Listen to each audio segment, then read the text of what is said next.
We're back with Gary Davis, and it's been just a great time we've been spending together, and we've been talking about so many different topics. And one of the things I want to ask Gary is, who influenced you in industry? What are some of those special places in time, special people that you can connect to?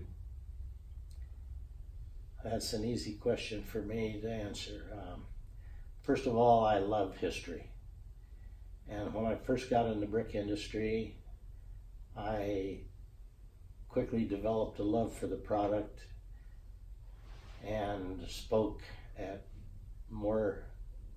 made more presentations on brick than I can even count over all these years. But especially I love the history of the product and the history of our industry. The first meetings I started to attend was when I was regional director of Region 6. And I went to the meetings, as I may have said earlier, I was the youngest guy there. And when I retired, I was the oldest guy there. So I've seen a lot of history, but the names that impressed me and the people that I got to know, first of all, I got to meet Doug Whitlock, who was the founder of Structural Clay Products Institute. In the 1910s and 1910 era and 20s, up to the 1930, early 30s, there were several brick associations. There was the American Face Brick Association, the Used Brick Association, there was Facing Tile Institute. There were probably at least 10 or 12 different associations. Doug saw a need to eliminate some of that fragmentation and pull the manufacturers together. And that's when in 1934, when Structural Clay Products Institute was formulated. And I got to know Doug. I had the opportunity to meet him, and I was impressed by him. Then as I attended those meetings, I sat and watched these older guys, these old men, my age now, but they were older guys. Bill Belden, Richard Bickerstaff, Wow. Victor E. Cushwa, Orton Boren, Homer Bryce. These people, I sat around. They were the members on the board. I was sitting on the outside wall. The visitor, the guest there, yeah. And I listened to these people talk about brick and their dedication and their excitement for the product, and I just fell in love with the industry, and I fell in love with the product, and I carried that through to the day I retired, and still do, as a matter of fact. So those were the people that influenced me early on. I just watched them perform, and the thing that was so captivating to me was the fact that here I was, 24 or 5-year-old guy, just out of college, and every one of those people greeted me with a handshake and welcomed me to the brick industry. And over the years, Richard Bickerstaff, for instance, if he visited our plants once at Endicott, I'm sure he's been there half a dozen times. Wow. And other manufacturers too. I had people from Glengarry come to my plant, to Endicott.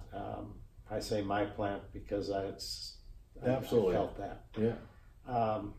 But these are the people that influenced me and developed my love for the product and the industry. And I've always been a strong advocate of BIA, maybe because I got my start in association work as a regional director. Sure. Where I had 17 members at one time. But BIA has been always a CPI, and BIA has always been dear to my heart. And the history of our product is just so established that I just ate it up. I just love the history, You know, chapter 11, Genesis chapter 11 is the first reference of brick. And I think 26 times brick is mentioned in the Bible. It was Sometimes they added straw to it, by the way. yeah. Yes, let us go forth and make brick and burn them thoroughly and use bitumen for mortar. Yeah. It was, it's just, the product is just so genuine and so, you know, the best building product known to man, without a doubt. It truly is.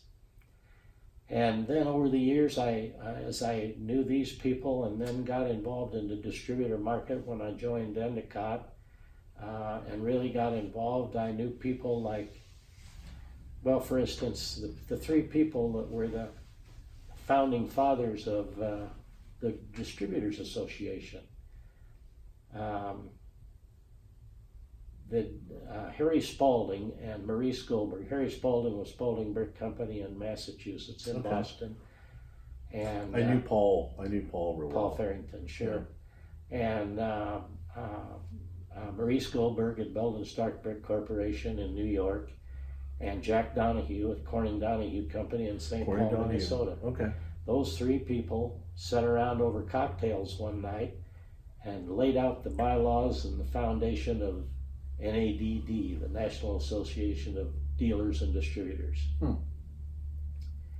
And then that later, when the Arthur D. Little report came out, and they said that we should put brick in the name of our association, and so we went from SCPI to BIA, the Brick Institute of America.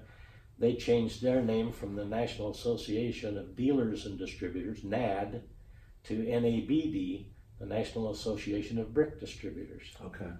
And I knew those three people. Actually, I didn't know Harry Spalding. He had passed away just before I came into the industry. But I knew Jack Donahue and Maurice Goldberg very well. And those were two gentlemen that always impressed me and once again welcomed me into the industry, and I'll never forget that.